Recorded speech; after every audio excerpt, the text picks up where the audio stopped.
I'm confident that repetition leads to competence. Hey, Safety Simon here. I'll share a quick story with you. I used to work for a facility where they had very strict safety training regulations. Every month they had a safety training topic that they went through. And it wasn't just hey, let's talk about it for a couple of minutes. It was a full PowerPoint presentation. It was a 10-question quiz at the end.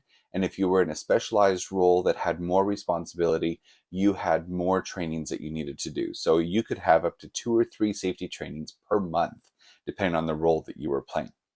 One of those safety trainings was on how to deal with a fire if it ever happened. It was an industry where fires were a little bit more prevalent. And so the one training was on how to deal with fire extinguishers, how to use them, what the process was. This person had been through the training 10 times. They'd been through it every year for 10 years. And this was the type of person that didn't give you those exciting feelings that they were ready to learn and develop themselves. Well, and they gave me grief about it. This one time there was a fire in the facility.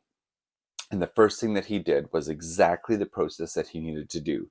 He called for help. He got the fire extinguisher and he was able to extinguish that fire. And he didn't care if he flooded half of the facility. He didn't care if there was damages to the product. He wanted to make sure that that fire was put out. And that's exactly what we wanted him to do. He did that training so many times that he knew exactly what he needed to do. For yourself, do you know exactly what you need to do if there was an unsafe situation, such as a fire, first aid, emergency evacuation? That's the reason why it's so important to practice these drills. If you've ever taken a first aid course, you know that we do repetition after repetition of CPR. Why? Because we know it's such a vital skill that if you don't have it and don't practice it over and over again, you'll forget it. So, what can you practice today for yourself that will help impact safety positively for you or your organization? Is it another fire drill? Is it an earthquake drill? Is it taking a first aid course? Whatever that may be, let me know in the comments below.